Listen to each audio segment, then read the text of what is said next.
Hi guys, it's April 18th. We are here for our Bible in a Year Challenge reading. That is going to come from Judges 16 through 18, Ecclesiastes 8, 1 through 9, and John 21. So Judges chapter 16.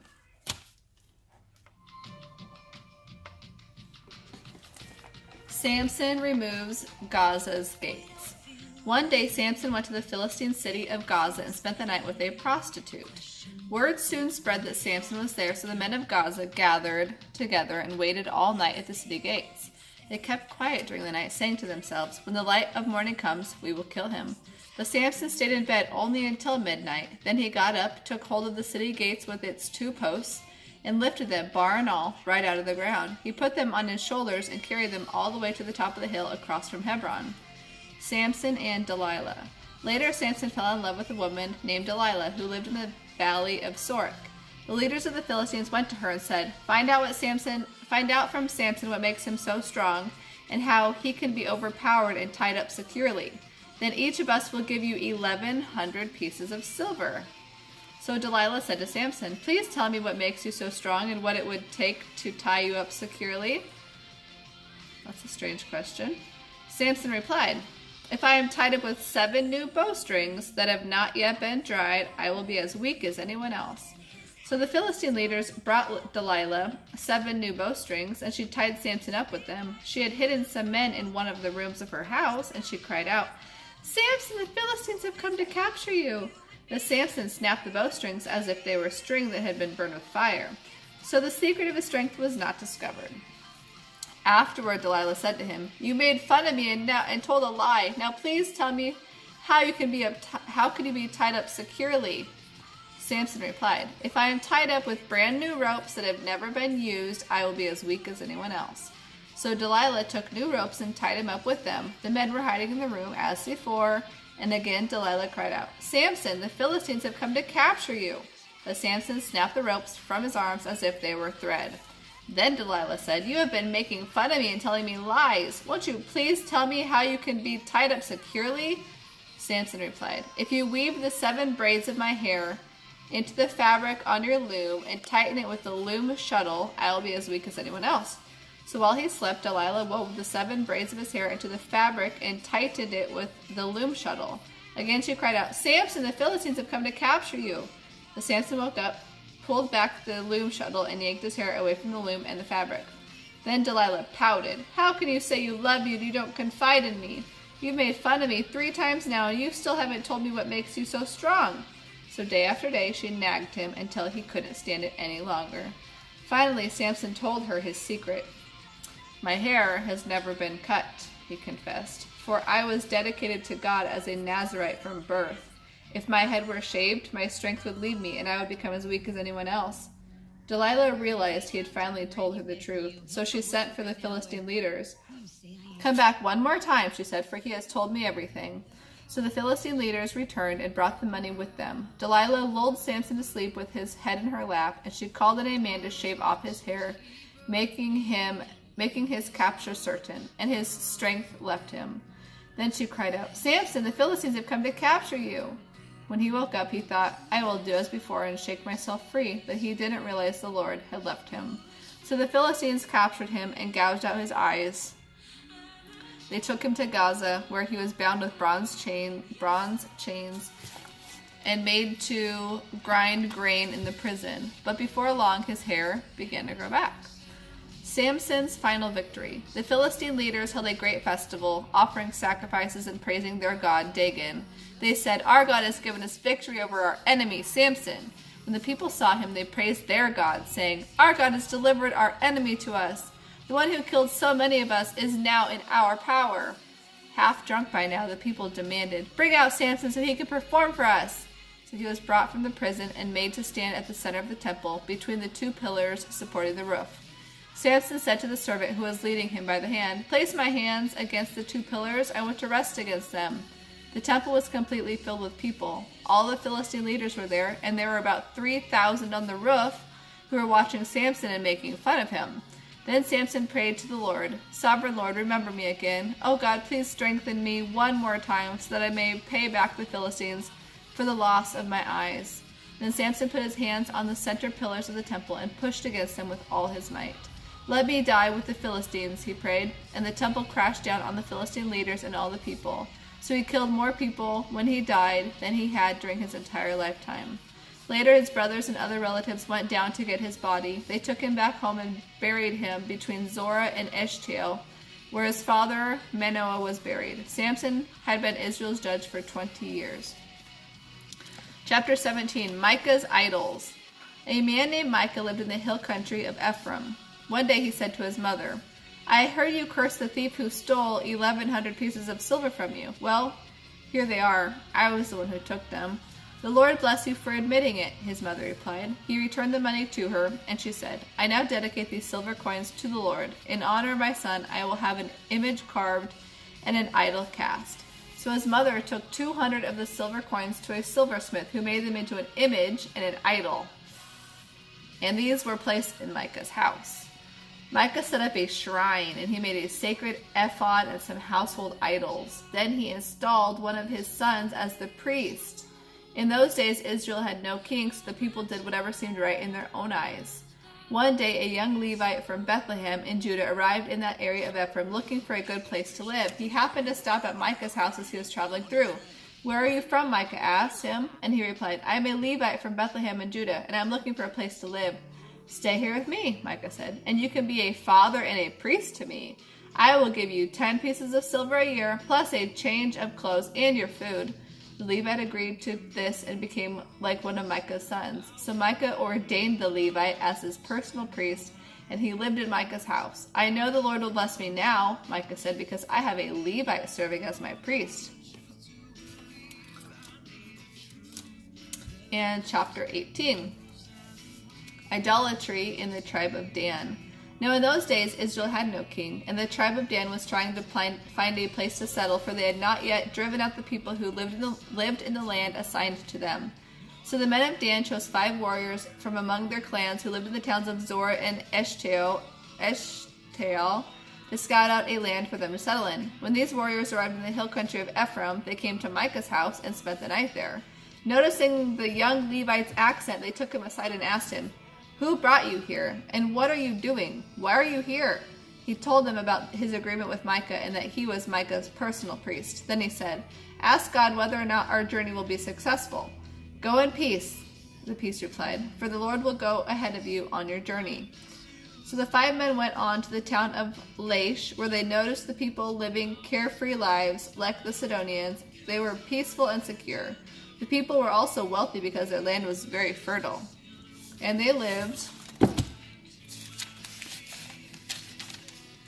a great distance from Sidon and had no allies nearby. When the men returned to Zorah and Eshtaol, their relatives asked them, "What did you find?" The men replied, "Let's attack. We have seen the land and it was very good. You should not hesitate to go and take possession of it.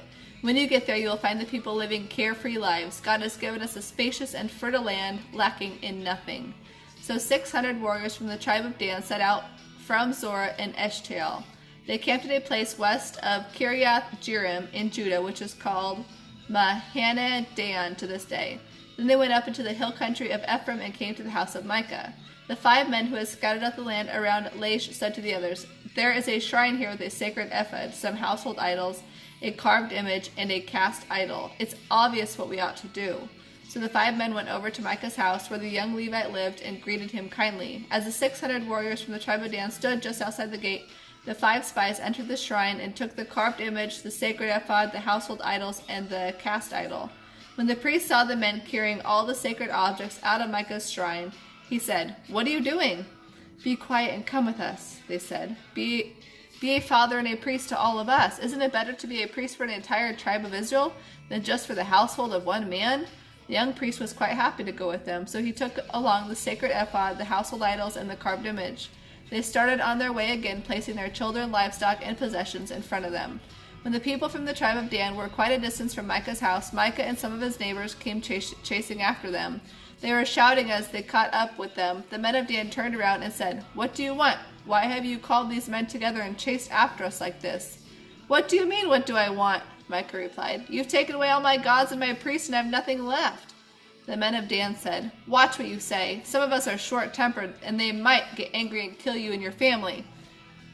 So the men of Dan went on their way. When Micah saw that there were too many of them for him to attack, he turned around and went home.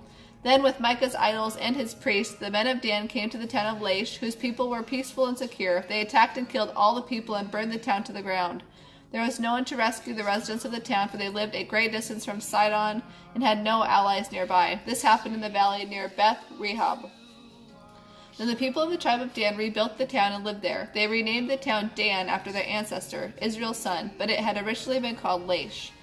Then they set up the carved image, and they appointed Jonathan, son of Gershom, a descendant of Moses, as their priest. This family continued as priests for the tribe of Dan until the exile. So Micah's carved image was worshipped by the tribe of Dan as long as the tabernacle of God remained at Shiloh. That's not good. Okay.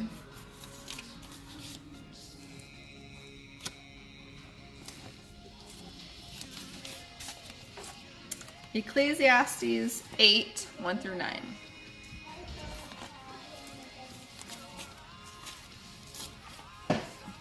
Okay, so Ecclesiastes 8, which is the chapter, and then 1 through 9. 1 would start here through 9. There's 9, which are the verses. So it's only a few verses. So Ecclesiastes chapter 8, verses 1 through 9.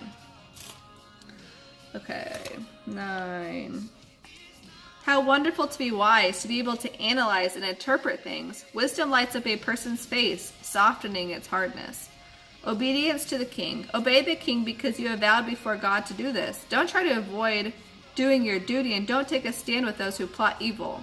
For the king will punish those who disobey him. The king's command is backed by great power. No one can resist or question it. Those who obey him will not be punished. Those who are wise will find a time and a way to do what is right. Yes, there is a time and a way for everything, even as people's troubles lie heavily upon them. Indeed, how can people avoid what they don't know is going to happen? None of us can hold back our spirit from departing. None of us has the power to prevent the day of our death. There is no escaping that obligation, that dark battle, and in the face of death, wickedness will certainly not rescue those who practice it. The wicked and the righteous. I have thought deeply about all that goes on here in the world where people have the power to hurt each other. Okay. And then John chapter 21. The whole chapter. Wow. And it's the last chapter of John, chapter 21. Okay, Jesus appears to 7 disciples. Later, Jesus appeared again to the disciples beside the Sea of Galilee. This is how it happened. Several of the disciples were there. Simon Peter, Thomas, nicknamed the twin, Nathanael from Cana in Galilee, the sons of Zebedee, and 2 other disciples. Simon Peter said, I'm going fishing. We'll come too, they all said. So they went out in the boat, but they caught nothing all night. At dawn, the disciples saw Jesus standing on the beach, but they couldn't see who he was. He called out, Friends, have you caught any fish? No, they replied. Then he said, Throw out your net on the right-hand side of the boat, and you'll get plenty of fish. So they did, and they couldn't draw in the net because there were so many fish in it. Then the disciple whom Jesus loved said to Peter, It is the Lord! When Simon Peter heard that it was the Lord, he put on his tunic, for he had stripped for work, jumped into the water, and swam ashore. The others stayed with the boat and pulled the loaded net to the shore, for they were only about 300 feet. They were only out about 300 feet. When they got there, they saw that a charcoal fire was burning and fish were frying over it, and there was bread. Bring some of the fish you've just caught, Jesus said. So Simon Peter went aboard and dragged the net to the shore. There were 153 large fish, and yet the net hadn't torn. Now come and have some breakfast, Jesus said, and no one dared ask him if he really was the Lord because they were sure of it. Then Jesus served them the bread and the fish. This was the 3rd time Jesus had appeared to his disciples since he had been raised from the dead. Jesus challenges Peter. After breakfast, Jesus said to Simon Peter, Simon, son of John, do you love me more than these? Yes, Lord, Peter replied. You know I love you. Then feed my lambs, Jesus told him. Jesus repeated the question. Simon, son of John, do you love me? Yes, Lord, Peter said. You know I love you. Then take care of my sheep, Jesus said. Once more he asked him, Simon, son of John, do you love me? Peter was grieved that Jesus asked the question a third time, and he said, Lord, you know everything. You know I love you. Jesus said, then feed my sheep. The truth is, when you were young, you were able to do as you liked and go wherever you wanted to. But when you are old, you will stretch out your hands, and others will direct you and take you where you don't want to go. Jesus said this to let him know what kind of death he would die, to glorify God. Then Jesus told him, follow me. Peter turned around and saw the disciple Jesus loved following them, the one who had leaned over to Jesus during supper and asked, Lord, who among us will betray you? Peter asked Jesus, what about him, Lord? Jesus replied, if I want him to remain alive until I return, what is that to you? You follow me. So the rumor spread among the community of believers that that disciple wouldn't die. But that isn't what Jesus said at all. He only said, if I want him to remain alive until I return, what is that to you? Conclusion. This is that disciple who saw these events and recorded them here. And we all know that his account of these things is accurate. And I suppose that if all the other things Jesus did were written down, the whole world could not contain the books.